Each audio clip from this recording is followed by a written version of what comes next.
that's a weird one because I tell you, when I was a kid, and when people would say, when you get to work, you'll follow a routine. I'm going, no, I won't. I'll follow what's right. And what do? Follow a routine. Yeah, you have to. You have to. It's the You only have way to. so you don't forget things, right? Do it in a particular way, and then you Yeah. don't forget it. Yeah. Exactly.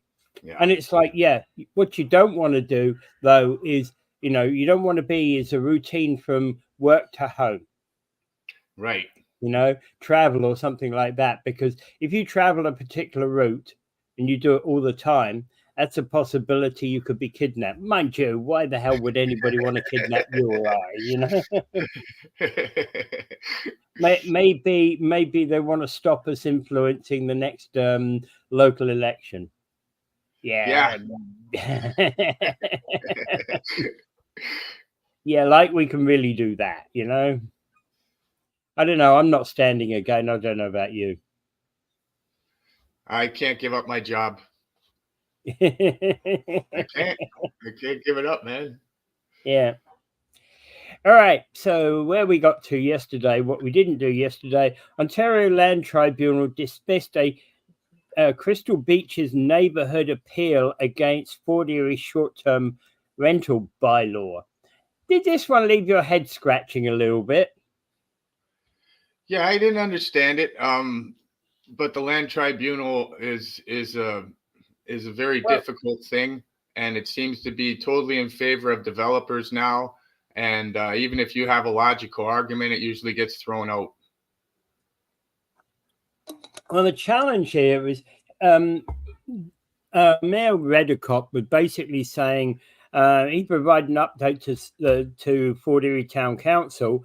And he was saying about Ontario's Land Tribunal dismissed an appeal of amendments for Fort Erie's official plan and zoning bylaws as they relate to short-term rentals in Fort Erie. But what it got from here is that owner-occupied short-term rentals. Actually, they use the wrong term short-term rentals. Owner-occupied bed and breakfasts are allowed within all residential zones where a principal dwelling unit and/or accessory dwelling unit are permitted. Right. The Fort Erie Neighbourhood Preservation Coalition appealed to a council's decision for the tribunal.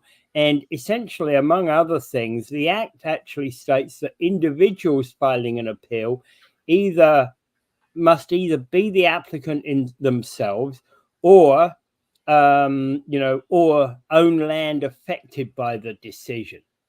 The trouble is you can't be like a community group, right? Land affected by the decision is, as I understand it, I believe, in that ring of 120 meters from the point of the affected unit. Yeah, but what about people affected by the decision? Um, I'm pretty sure a lot of this was over the murder that happened, and they had a big party, and it was a murder that took place in an Airbnb, and I'm pretty sure Well, that's I what think started I, this. I think Fort Erie's reaction has been related to that, right? Yes, That's for and sure. so the land tribunal, you're saying the wording is on land, but what about the people themselves that are being Well, harmed by no, it, right? you see, for example, if the don't not just short-term rentals or bed and breakfasts here. We're talking about if somebody's proposing to put up to take down your neighbor's house and put up a 15 floor redevelopment, and you're right next to it, then you're probably you're on land affected by the decision, right? Right, right, But if you're 3 streets away, you're not. right. But if a murder takes place, then people feel they're being put in danger, right? Mm, And if the wording of the law for the land tribunal is only about land, then you're not going to win your argument that way, are you? Not in no. law, not in the land tribunal, right? You'd have to take Yeah. it to a different court, I would take it. Yeah, exactly. You'd have to be taking it to a different court entirely. Yeah. Yeah, But the chances are that what would happen here is the likelihood would be that if you took it to the Superior Court, which will cover most things, the Superior Court might actually say, no, this has to be taken to the Ontario Land Tribunal, yeah, right? and then That so might you're in a well catch be, 22 then, yeah, eh? you could be in a catch-22 that if you take it to the Land Tribunal, you're not, you don't have jurisdiction because you're not directly affected, right? And if you take it to the court, you could be tossed because you're in the wrong jurisdiction. Yeah. So how do you fix a problem like that, Peter? Mr. Ford, you need to do this, please. Yeah. And hey, let's be blunt about this. In the time I've been following what is now the Ontario Land Tribunal, I would have to say it's a mess. On behalf of a client, I was trying to look up OOT decisions, and have to say that I can't not make head nor tail of OOT decisions, because it's like when you look at a case, normally when you're looking up a case, there's a case between between X and Y, and these it is about certain things. The problem here with the Ontario Land Tribunal is there are, if you're trying to, if for example somebody said, well, go and look up Jones versus the City of Fort Erie on the Ontario Land Tribunal, there's not just one entry on the decisions for that. There's probably 25 entries for that. Right. Right? And what about the laws and regulations changing every 4 years when a different government takes place? Well, And you, as a legal expert, are trying to use we case always law from the past, but the regulations have changed.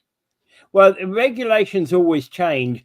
It's not necessarily every 4 years, because essentially, even though, hey, let's say Bonnie Crombie won at the next election, it doesn't mean to say she's going to change everything that Doug Ford put in place. Typically, what will happen is there will be newer bills that will amend this rule or that rule or the other rule. And that's typically how new government comes along. They'll put in a new bill which will amend an old bill. Mm-hmm. So Right? the changes, though, Generally, changes are slow. So what'll happen is we'll know about a Bill 167, let's call it, right? We'll know about Bill 167 for about 2 years, because it will take that long to get it in place. right? Because you got to grandfather it in, right? Well, what has happened is it's got to have 3 readings. Typically, bills don't have 3 readings. In the provincial parliament, it's got to have 3 readings, right? In the federal parliament, it's got to have 6, right? 3 in the House of Commons and 3 in the Senate. And typically, that takes time, right? You don't have reading 1, reading 2, reading 3, we're done. Yeah. Right?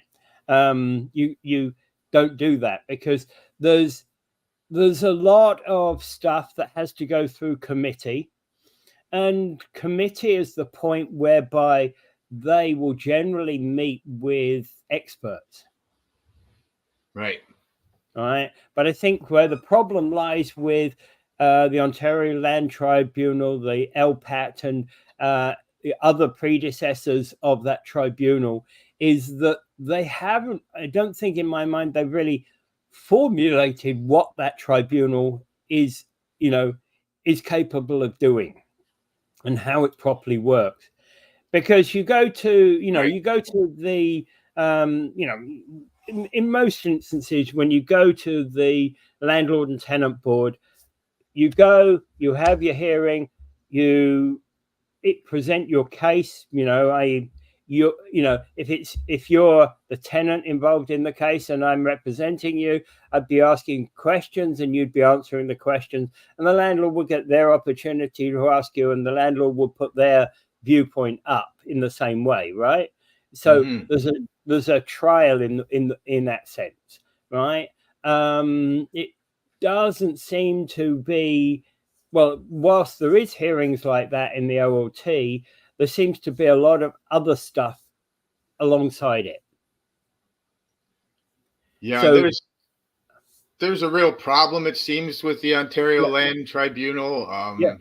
Not too many arguments that normal people win. Usually, it's the winning party is the developer, and everything, or the city. Yeah, everything seems to be in favor of them. Yeah. It doesn't matter what kind of logical arguments you put forward to the land tribunal. I've done some environmental ones, and it doesn't seem to matter how logical your argument is. They just seem to keep the ball rolling. Well, let's say. And again, your environmental ones, if you follow this logic, right, that you need to be the applicant, individuals filing an appeal must either be the applicant, i.e. the developer of the land, or a landowner directly affected by the decision. For example, our little oil slick in the Welland River, you're none of those. Right. Yeah. Under the strict definition of how the OLT operates. Right? I know you would argue you are one of those because you are a landowner or a resident of Niagara Falls who could be affected by the poison, if it were proved to be poisonous, of the oil slick. Yeah, so hence you see the problems with the Ontario Land Tribunal and the problems with the neighborhood or community having something to say about it, right? Yeah. Well, in fact, actually, it's a problem, but I suspect that a lot of the problem stems from way back, before looking at this. There were probably way too many things that were being appealed to the predecessor of the Land Tribunal. Yeah. And they therefore narrowed the scope. Frivolous appeals probably have whittled it down to that, right? Where real legitimate complaints get erased because somebody's wasted somebody else's time in the court before, and now the outcome is everybody gets punished, right? So so essentially you would have to find a different angle in the Superior Court in order to take your in order to take your case forward.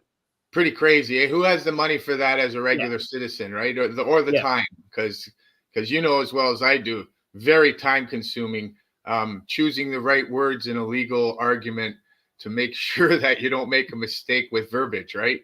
Because verbiage is everything, right? Well, I put in an appeal. I put in an appeal a week ago. It's funny. Angela put in an appeal and I put in an appeal all on the same day, right? She proofread mine, I proofread hers, and she got an answer in 24 hours. I'm waiting a week. Weird, eh? Yeah. Right. Okay. Mine arguably, well, no, I think both of them were very serious issues. But I haven't gotten a response from the LTB. It's weird. So why would it take so long for one and not the other, right? Yeah. And what must have happened? And it's funny, we have on this side of the coin, we have Airbnb.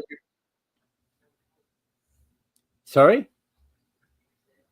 Yeah, and on this side of the coin, we got Airbnbs. We got Airbnbs on this side of the coin, and in my opinion, that's what's causing a lot of the housing crisis.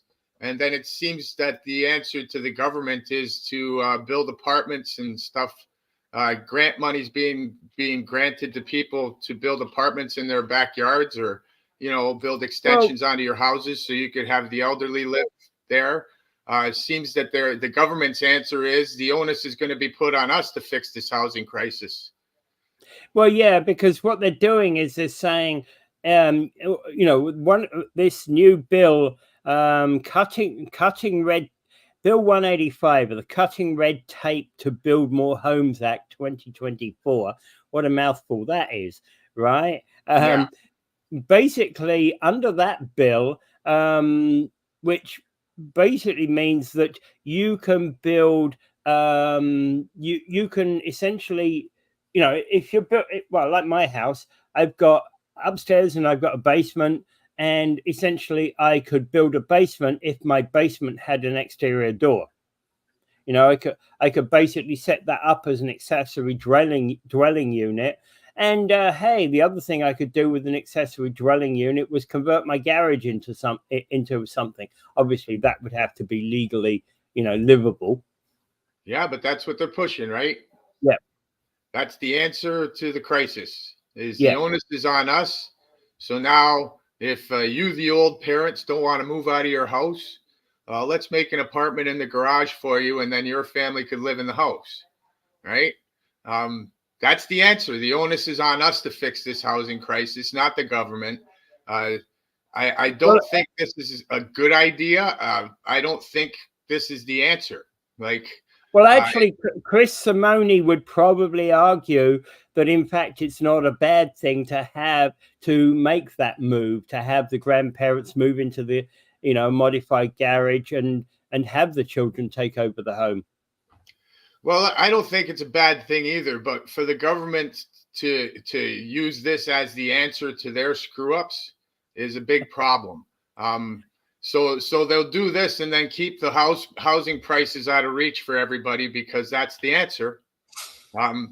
I've yet to hear a government official say that the real problem is real estate costs too much. They always say there's a shortage of houses, right? Yeah, I've got the answer for you, Mike. You need to win $1 trillion in order that you can now have the wherewithal to do what you need to do. Yeah, that's the answer for all of us, right? Everybody go out and buy the Lotto Max. and donate the prize money to mysterious slash funds. Yeah. Well, I find it disturbing that this is the answer, even though, we do have to change the way we live with today's world, right? We're going to have more people living under one roof because that's the only way you're going to be able to afford it. So we do have to change the way we look at things and the way we lived, right? Well, you see, the first house I bought with two other guys. Right. It's a 2 up, 2 down with a extension to have a kitchen built on, and behind the kitchen was the bathroom and toilet. Actually, but that actual bathroom and toilet, the way it's built, when it was originally built, was probably permitted. But the way it was built was actually not up to the modern code at the time. Right. You're not permitted to have a door from a kitchen into a toilet. Yeah, it makes sense too, right? It does. It makes a lot of sense. But that's the way the place was built. And typically, when houses are built, and the code changes later on, it doesn't affect an earlier build. Yeah. So now the answer is to build apartments and use your garage space up for housing. If you don't have that, maybe you could make an apartment in your basement, and they're going to give you a grant for it, which is marvelous. But this is just a little piece of the puzzle in fixing the problems that we have. And I don't really think it's a big answer to the problems we're having, right? Well, the thing is about this, it's like, okay, so we got to, we look at Ontario, And we, actually we got a problem in in Canada overall, right? 90% of our population live within 100 miles of the US border. And that doesn't mean we doing that because we are lovers of the US. It basically means that we're doing that because once you get more than 100 miles north of the US border, that becomes quite horrid country. Well, and don't forget, you got the Great Lakes and the water all along the border, and that's why most of us live there, right? Well, And we yeah, got, but we live further south anyway. But we live a lot further south than the rest of Canada because we're on the south coast of Canada here, right? yes, yeah, Because they're a heck of a lot further north and they're a lot colder up there in the winter. yeah. We're not too far away from the cold, eh? We're always Well, on the lip. we would, essentially, if we went further north, we'd have to go up to the 49th parallel, line. So we got between here and the 49th, probably here and 200 miles north of the 49th parallel. But all of our development is way south of that lot, right? Yeah, yeah. And even Ontario yourself, right? You go just outside of Toronto, and then the wilderness starts getting thicker. Yeah, you get north of Barrie, right? What is that? It's just like swamp. It's it's a lot of water, a lot of bush.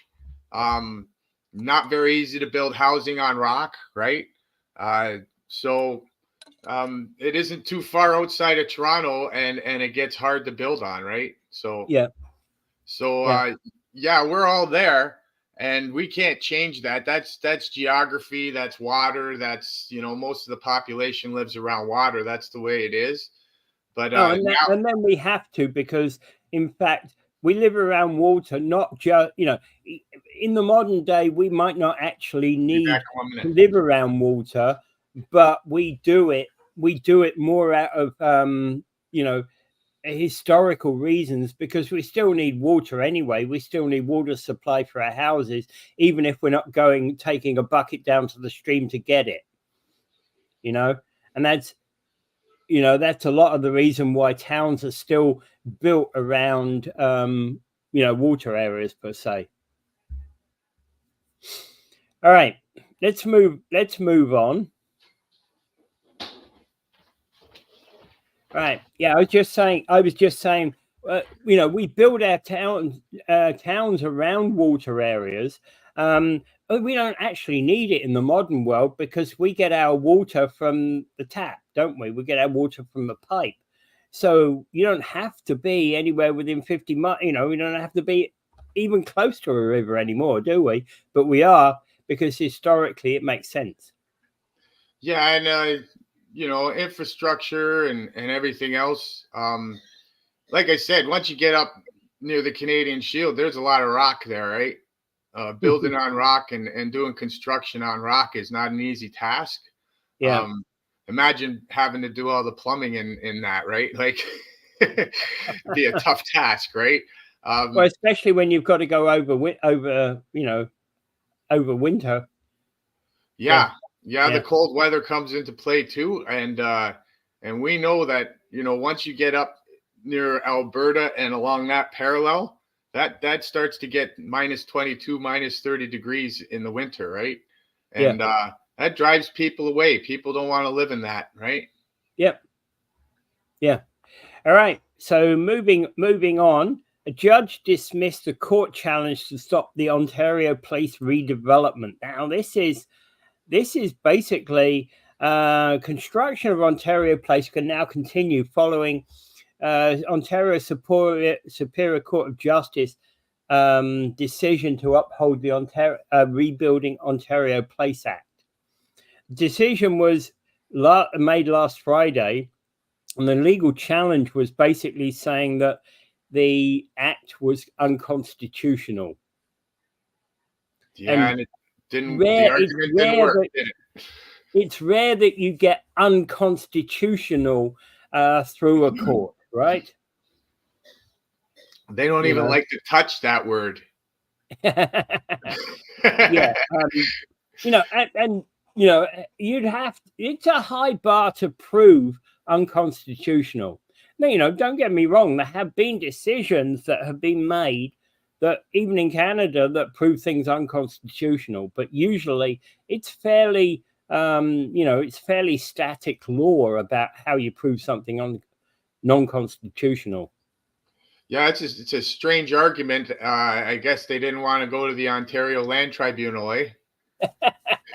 Yeah, it goes to prove that, hey, that doesn't necessarily work either.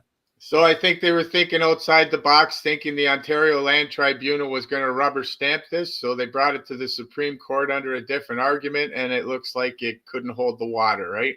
Yeah, yeah, and that's exactly, if you think about it, exactly what I said in that, you know, when we were talking about that before.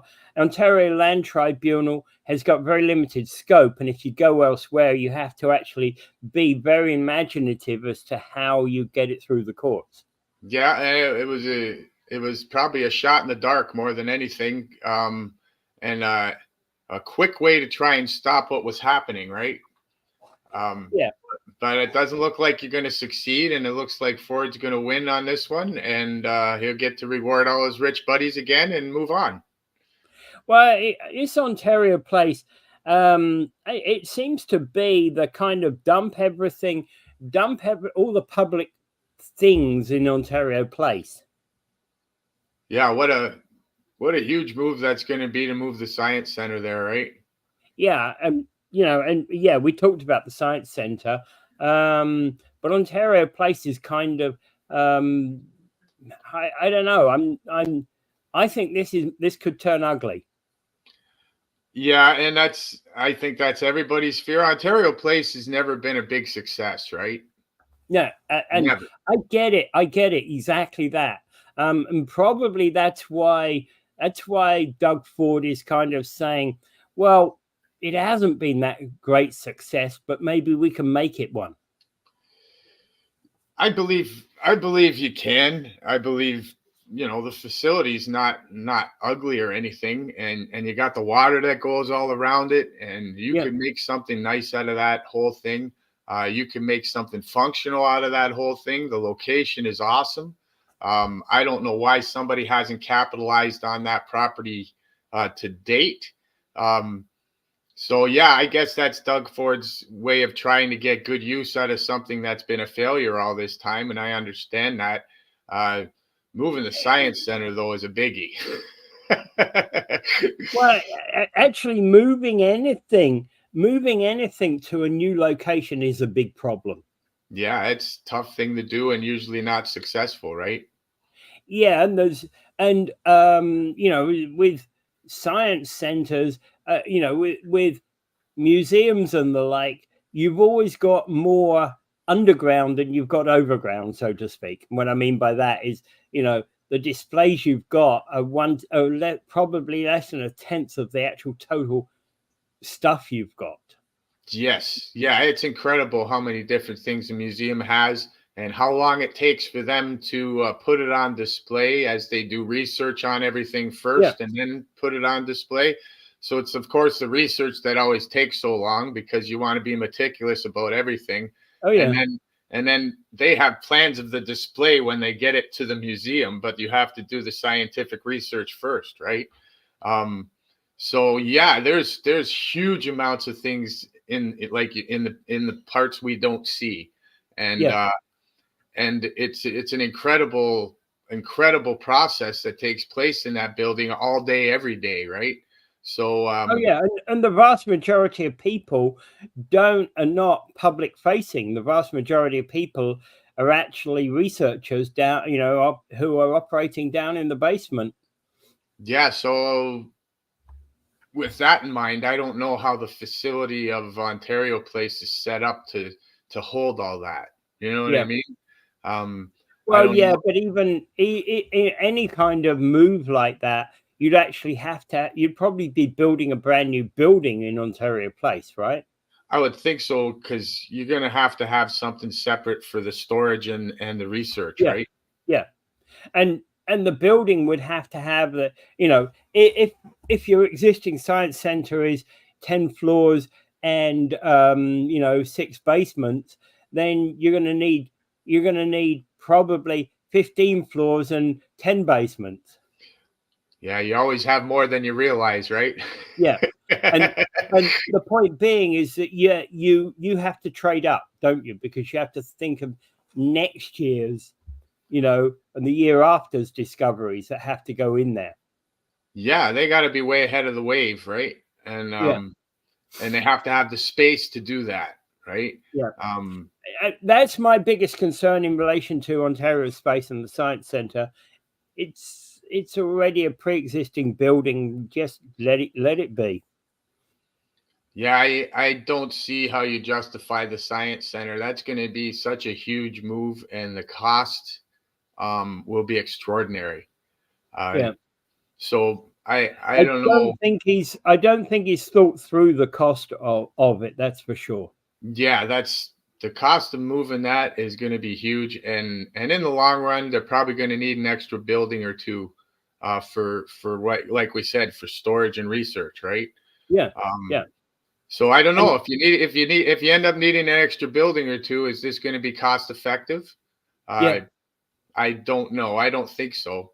I think most people understand that and realize that it's probably not going to be a cost effective thing. Yeah.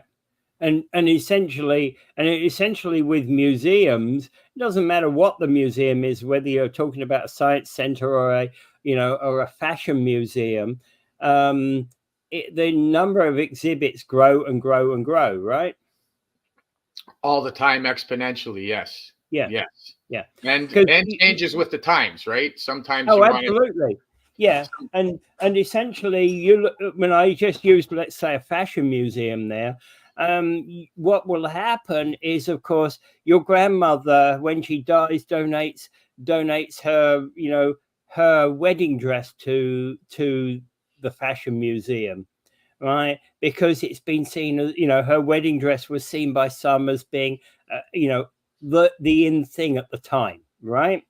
So of course she donates it to the museums, as do other people in that who have similar dresses in similar eras, right? Plus, of course, what happens is now some new chic designer puts out a new design and they win the Paris fashion show. Of course, what they do is they'll send that to the fashion museum as well, don't they? Yeah, and it just keeps growing and growing and growing, right? And that's the way the Science Center is too. And you'll get donations. You'll get, somebody might have something that's been in the family for hundreds and hundreds of years and donate it to the museum, right? So yeah, I don't know. There's going to be more than the Science Center at Ontario Place. What other proposals are they making to build there? Yeah, I don't know. That's actually, let's, maybe that's a fair question, because in fact, actually, what else is being built at the Ontario at Ontario Place? Is it maybe, if it's going to be a multifaceted thing and a great place, maybe it's the right decision to move the Science Center there, right? Because maybe you can make a day out of it. Yes. Right. Yeah, it's going to be interesting to see it unfold, because they have plans to have more than just a Science Center there. I haven't read on what else is meant to be there, but it's going to be interesting to see it unfold, because it looks like we can't get in their way now, right? Yeah. Okay. Here's an interesting one. High schooler develops an innovative solution to fight major invasive species like what's that? The lantern moth, right? Spotted lanternflies, I mean, right? So they've come up with this new way of actually finding these creatures and dealing with them. Yeah, it's a bug zapper, right? Yeah. So he's come up with this solution to keep them at bay, and Selena Zhang has named her invention artificial. a solar-powered, self-cleansing, artificial intelligence-driven, umbrella-like tree that attracts insects and then zaps them to death. Obviously, it has to know what are the right insects, because if you've got a ladybird, you know, and a spotted lanternfly, well, one you want to kill, the other one you don't. Yeah, and that's where I always have my doubts with these kind of traps, because it's like a bear trap, right? You set up a bear trap, and you could catch a fox, you could catch a cougar, you could catch a minx, you could catch a badger. You know, that's the problem with traps like that, is usually they're killing other animals too, right? Yeah. So I'd like to know if this so-called artificial intelligence really does work, or will it end up killing a lot of other insects on top of what you're trying to kill in the first Yeah. place? Well, he says, I don't want to just rely upon internet pictures, which are often designed to focus on specific aspects of the spotted lanternfly, such as vibrant red wings or clusters of them together. But making a good AI model is having a data to train it. My field observation and pictures give the model more comprehension and understanding what it might encounter. Now, in typical with this sort of thing, I think what you need to do is AI works so far, because what it will do is it will go, this is a spot, this is a lanternfly, this isn't, you know, when it's very, very clear.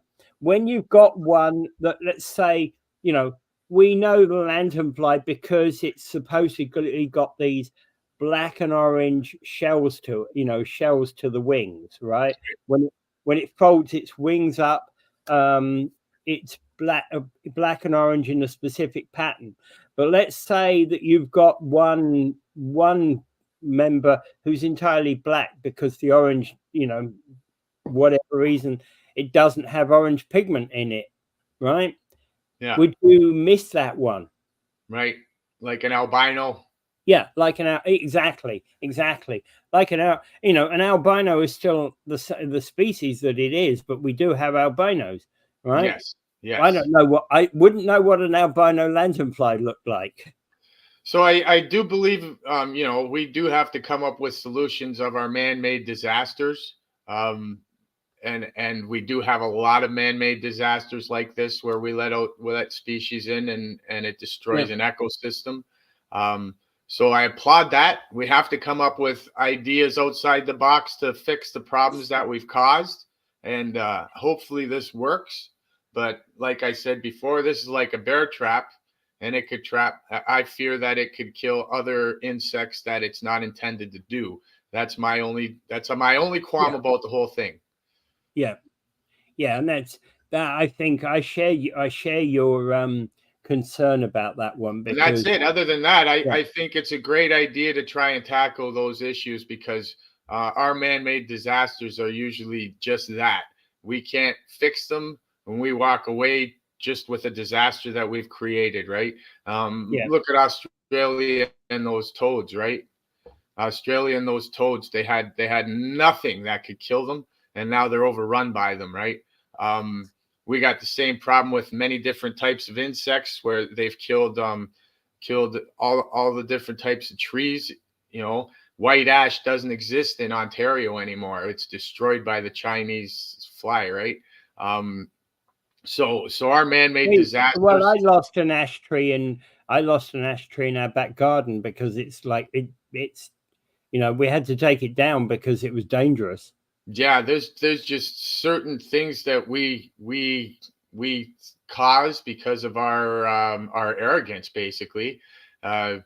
We, you know, sometimes we'll bring in a piece of wood, for instance, and it'll have an insect in it, and now you've released that insect into an ecosystem that doesn't have something to kill it, right? Yeah. So we do it all the time, and I applaud the effort by her to fix a man-made disaster that we have, and I hope it works. I do, you know, and so long as the model, you know, so long as the model You see, here's the thing: whilst it's AI, it needs to be AI that's focused upon recognizing recognizing insects. Yeah. Right. And at the end of the day, with anything like AI, I think what you've got to do is defer to the human once in a while. Yes. Yes. You You you know, could and okay, people can get it wrong as well. But you come up with and you say, well, I think we've identified something. I'm not sure what it is, but it looks somewhat like a lanternfly. Is it? Yeah, you would really have to monitor. That's the same with anything, CNC machining, all that stuff. Everything works.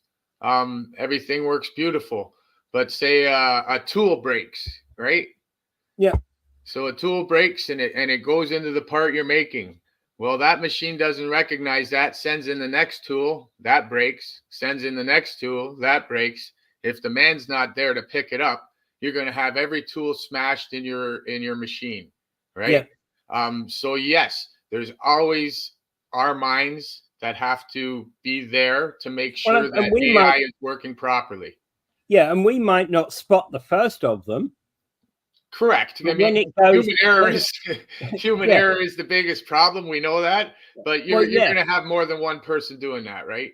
and but the thing is, you might not spot what happens first time, but when that tool breaks the second time, you kind of go, well, something's wrong there, and you just instinctively hit the stop button.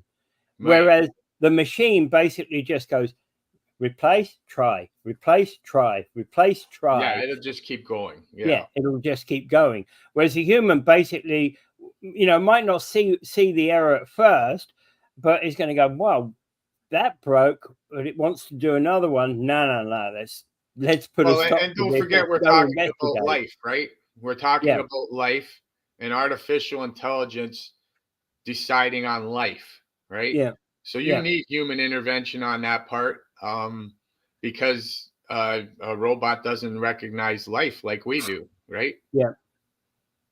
Well, yeah, and part of the question about I had this discussion a long time ago with the question about like self-driving cars and even self-driving AI running pilots being being the pilot in a plane. In most circumstances, the AI is going to do an absolutely fine job because it does those micro things to ensure that plane just keeps on course, right? But when it's the choice between life and death, the human pilot should have a switch that basically says, "I'm taking over," right? Because at a certain point, the human pilot actually makes a judgment call that could be the difference between life and death. The Yes. machine doesn't know that. The Yes. human does, and the humans going, "Holy moly, I can die," right? And consequently, okay, so he's thinking about himself, but consequently, the 200 people that are on the same flight are in the same situation, right? So he's doing whatever he can, whatever he knows how to do in order to survive. The machine is just a program. Yeah, the machine will do a mathematical calculation on the odds of this and the odds of that and make Yeah, its decision. yeah. Yeah. And ultimately, it might reach a conclusion that, hey, um, we're going to crash. What's the way that I can crash and save less people? Whereas the person might suddenly spot a highway over there and go, I'm landing there. Right. Right. Your reaction's going to be better in that manner than a robot calculating the odds of something. And Yeah, and let's face it, emergency situations. I'd rather have a human than a robot making that decision. Especially when you have pilot, co-pilot, another co-pilot. There's more than one person that helps, right? So yeah. um, I don't think like AI has its place, but we can't totally trust it, right? Well, and it's like it's like things like drones, right? We utilize drones, and the drone operator is not the one who's, basically we rely upon computers to actually fly those drones, right? The drone operator doesn't have to balance it. It isn't like flying the machine. They're just basically making decisions upon, things along the route, aren't they? The drone operator in the army is there to actually attack a target. They have to make that decision as to whether what the building that's in front of them is the target, or the person in front of them is the target. Yeah, that drone has all the sensors on it to correct itself for flight. The So drone that part you operator don't have to think about.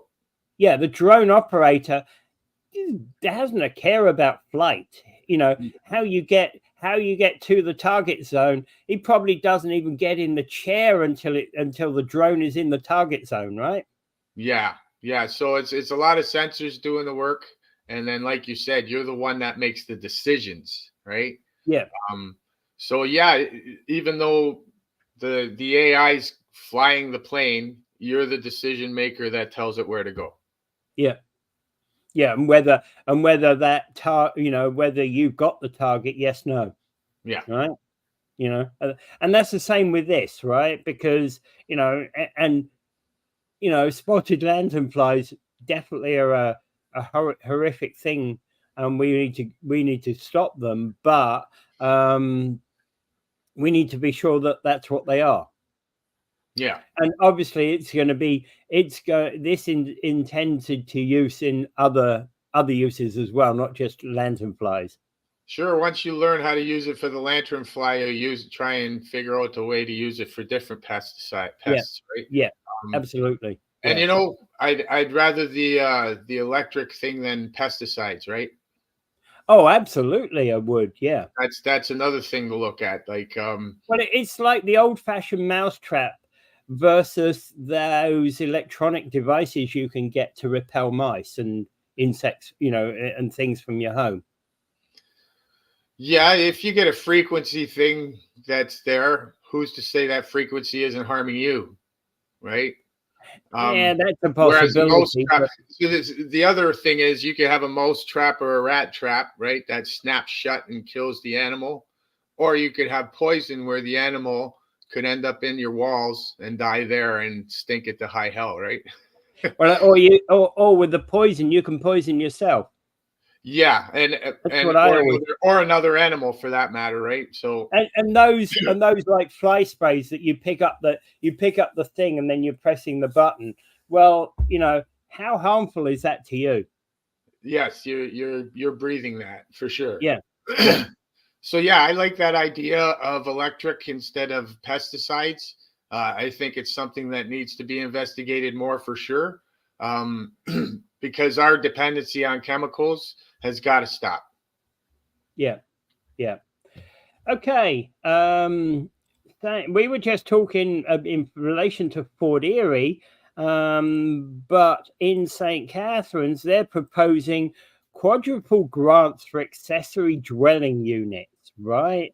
And basically what they're saying is they want public feedback as it considers quadrupling the grant money for people to create apartments in their homes or granny suites on their properties. So you could get proposed increase would bump grants up from the current 20,000 to a maximum of 80,000. So that's 80,000 in your pocket if you produce one of these. Yeah, and then is it an answer? It's a little piece of the answer, I guess, right? Yeah, a little piece of the answer, not a big piece of the answer. I think that's putting the onus on us to fix this crisis more than it is to the government, right? Well, part of the problem anyway is how many of the starts that we've seen. We've seen a city council that's put things up there, and we've seen a city that done nothing. Essentially a city that's not moving ahead. And and if we're going to be analyzing that, we could argue that if the council's approved all these developments, they've been doing their part in the job, right? And that it's the developers not creating, not building, that's part of the problem. David basically was saying, well, I think there's a lack of skilled building workers, which may be affecting the problem. That may be true to some extent, but how do you start with a crew? You start doing a job, you've got a crew, and then all you've got is a hole in the ground after 3 years of supposed development or nothing, right? Yeah, I've been told we got a real big lack of skilled labor. The baby boomers are retiring, right? Yeah. Baby boomers brought with them years and years of experience. So that experience is gone, right? We have a lot of new people now. Our hospital, for instance, most of the laborers are from Toronto because we didn't have the skilled labor to do the concrete forms, right? So it's a huge problem. Well, they should be training them at the same time. Yeah, it's a huge problem. And I don't think they know what to do about it, right? It's just a sudden loss of skill, a sudden loss of experience, right? How do you fix that? How do you change it? It's pretty hard. Yeah, You got to but wait think, for other for people to gain example, experience, right? but the way you do that is, yeah. So for those large buildings, you've got a concrete worker from Toronto who has experience building those large buildings, but you've got a tradesperson in the Niagara region who they could teach at the same time. Correct, but that's not the way the laborers' unions work, right? Laborers' unions are, you're the next one in line for the job, you're called. So if Toronto gets it, then the Niagara Falls guys aren't getting called, right? Yeah. And that's the way it's been so far. Now the Niagara guys are starting to get called for the hospital job, but it's for work that's not as skillful, right? They needed the form setters to do all their jobs first, and that was the problem. So I'm sure it's the same with housing, right? You lose the skilled labor on housing, and now you got to start all over again and gain that experience, right? Plus, actually, clear that the money has gone from that development on Fourth Avenue, Fourth and Bridge, because the fences have been taken down. So clearly, the people who have had the fences up there and have not been paid have taken their fencing down. Because that's it, right? They're not going to. They figured they're not going to get paid. So another hole left in the ground. Well, not another. Actually, it's a perfect place, if you like, for homeless to grow for this winter, right? Yeah, yep. And I don't know if this is the answer. I think it's a small part of the answer to a huge problem, right? So if the older couple that own the house, instead of having the younger couple, tough it out in this world and be totally broke, they're suggesting that we could fix up en suites for the older couple, and then the younger couple can move into the house, right? Yeah. That's the answer they're giving us, and but it doesn't work in every house. Could your house be split? Could your house be split? Probably not. Actually, mine can be, but most people's can't be. Yeah. Yeah, you're right. So you would get an $80,000 grant and put it into your garage and make your garage a living space, or build an ensuite onto the house or in your backyard, right? Yeah, yeah. And that's the suggestion, and that's the way that's the fix. That's one fix. I'm not actually opposed to it. I just think it needs to be done right. Yes, because you're going to have people that are going to put the ensuite on, and then it's going to be rented out as an Airbnb, right? You're going to have people taking advantage of the grants. Well, again, if it's rented out as an Airbnb, I also get it. I also understand that. Hey, you want to make an extra buck or two on your income, don't you? Yeah, but this plan is to try and help fix a problem that's being caused by the Airbnbs.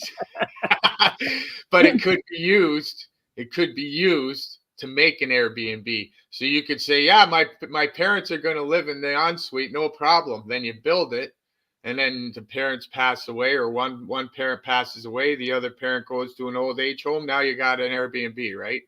Or the other parent goes and lives with, with your sister in, in Newfoundland.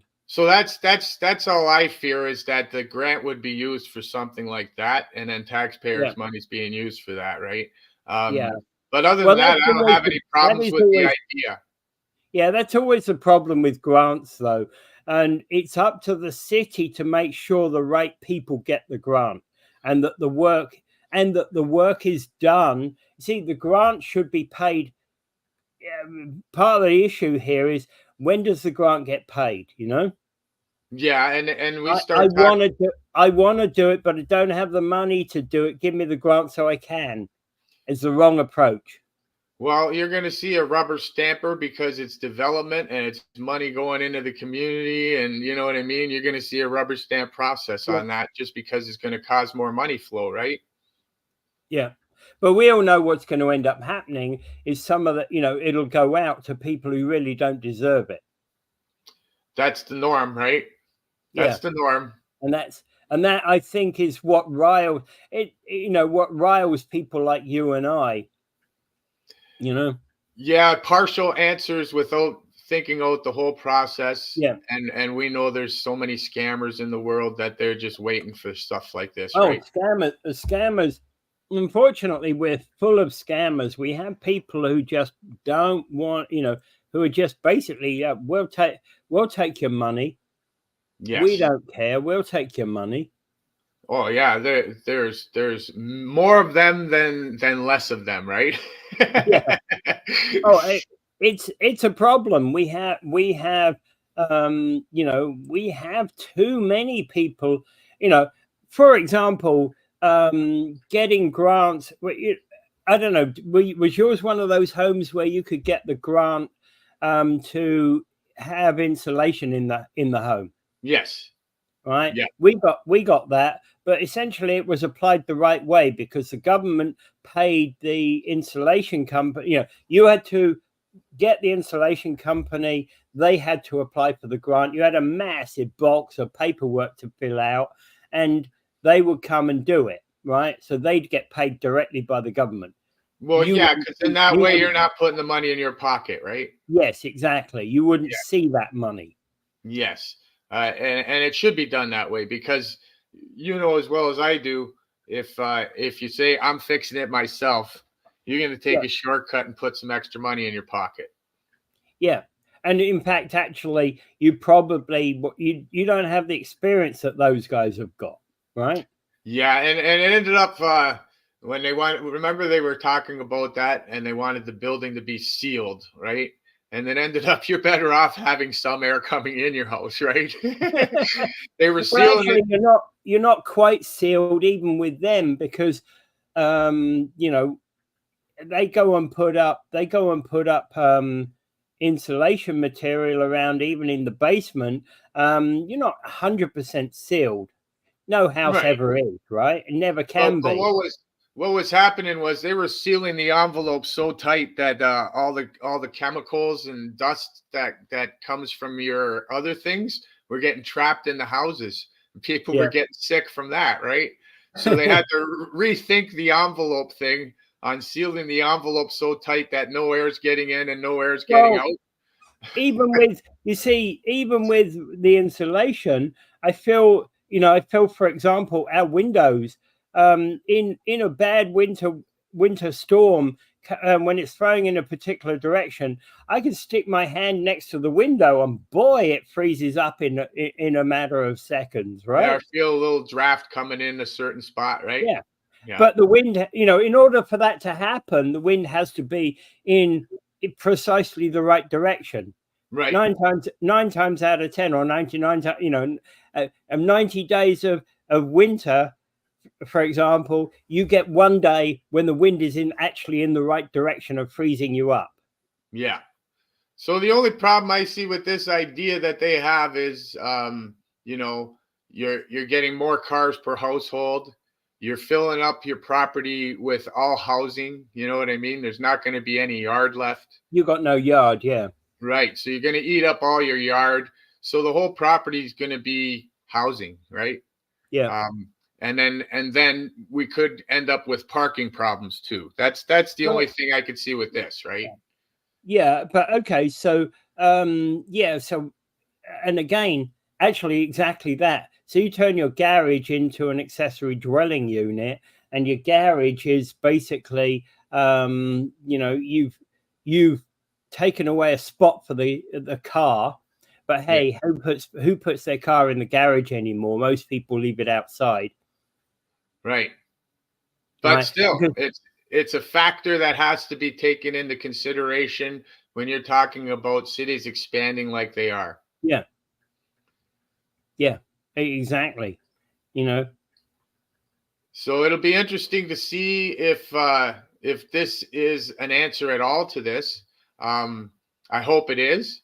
I think it's an answer to a lot of people that are older and looking at moving into an old age home and the cost of that, as opposed to have your family live in the house and you make an ensuite. It could be an answer to a lot of people, really.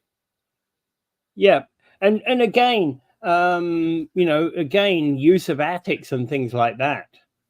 Yeah, that too. You could put the extension on the roof, right? Yeah.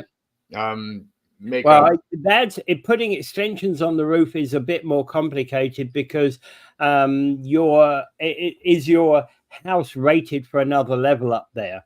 right. I like my house, right? I'm a story and a half. So I was thinking of putting a gable roof, which is a barn shaped roof on it. And then that would Yeah. still be listed as a story and a half, only it would give me the space I need up there, right?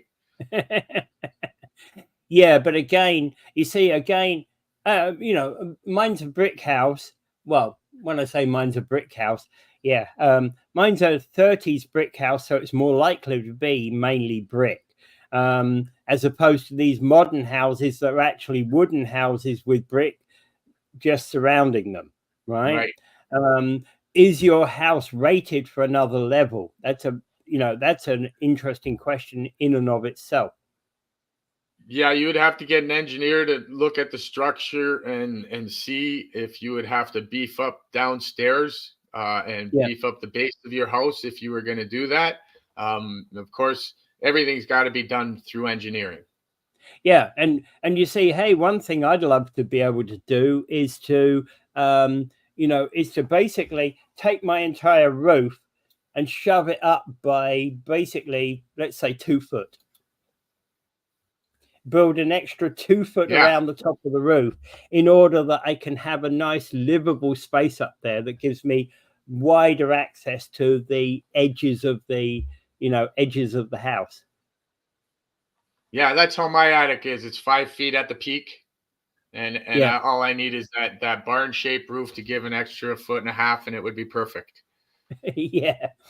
Well, you know, I was, that's why I was thinking, take the whole roof, crank it up a couple of foot, put a couple, you know, put a couple of foot of bricklayers in there.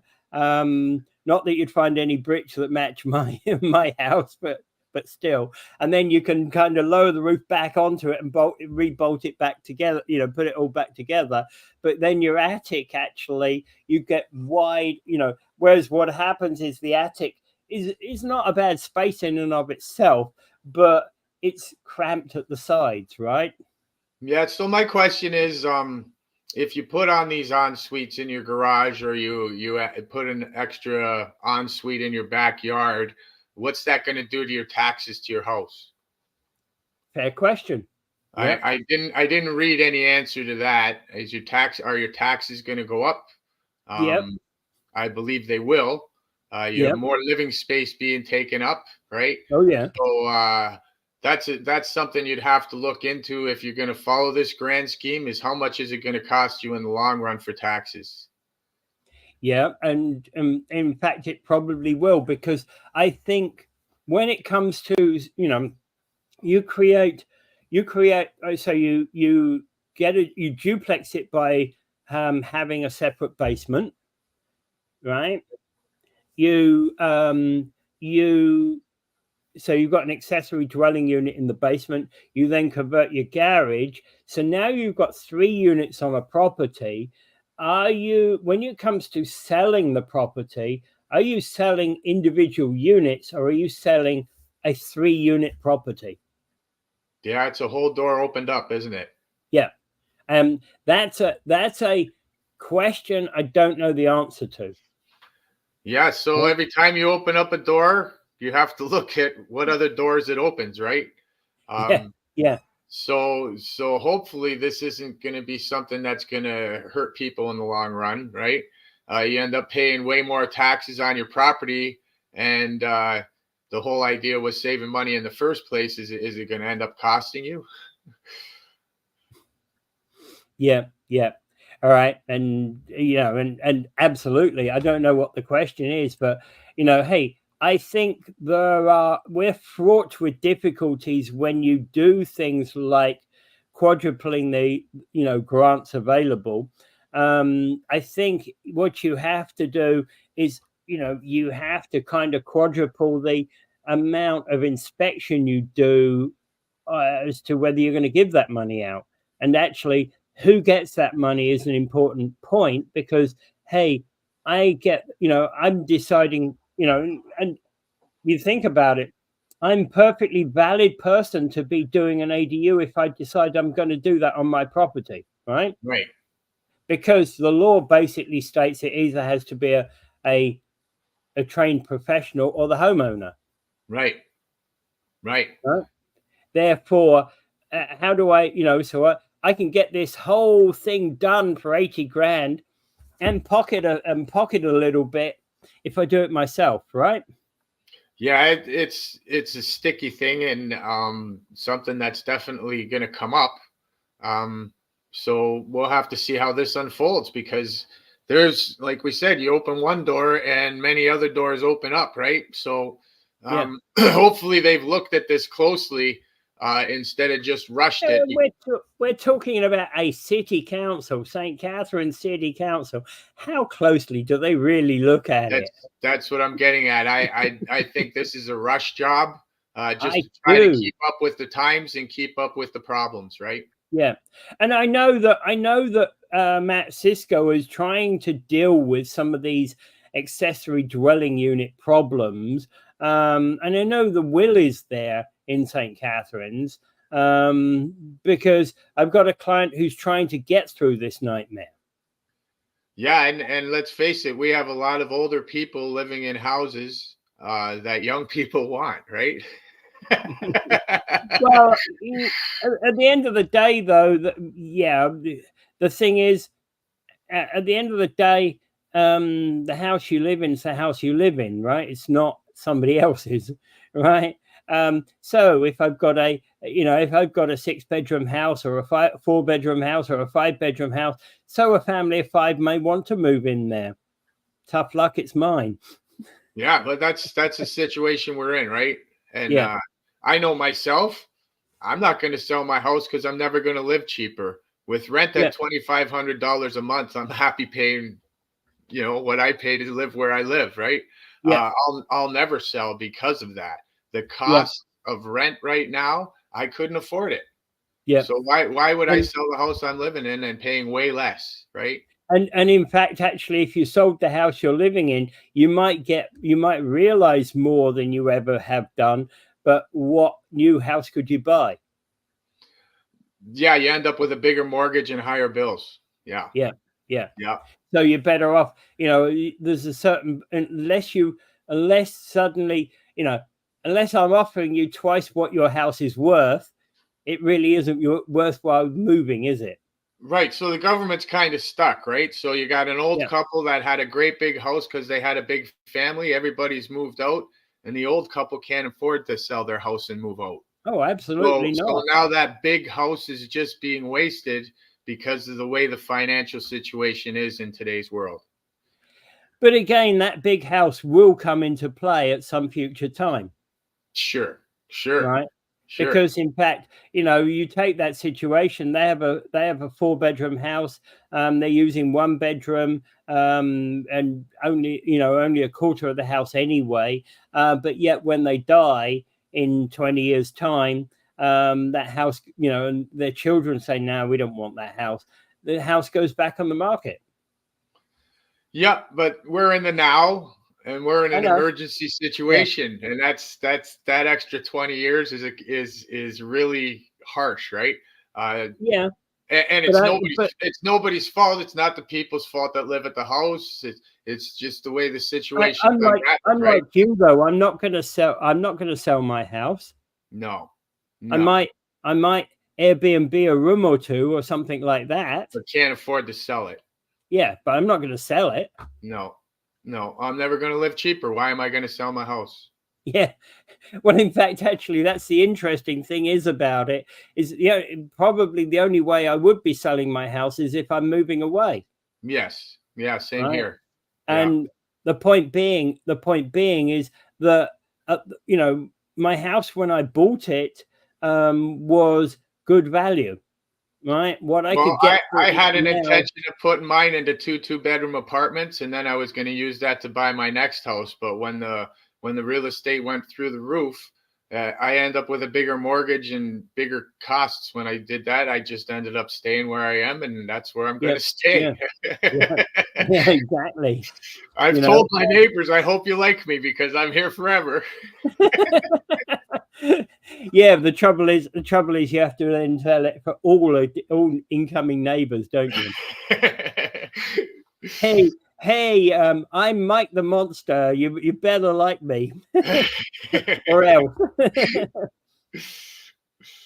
So yeah, so hopefully that this is a partial answer to things, but I don't know. As we've been talking about it, I could see a lot of problems coming out of the situation. Yeah, I'm concerned about how the grants are used, how they inspect, how they ensure the money goes to the right place. Yeah, if they just rubber stamp it and give the money to the house owner, some's going in their pocket. Yeah, because it's like, I'll do my house up, Mr. Cisco. Of course I will. Gimme, right? Yeah, it's a natural thing, right? Yeah. So if you force it so it has to be done through contractors, and then that way the money is going into what it's supposed to be going into, I think that's probably the best way to do it. But I haven't read anything on any specifics. Yeah, exactly. All right. Okay, and I think we can leave it there for now. Yeah, we're over the limit again, Peter. We are over the limit, long way over the limit. So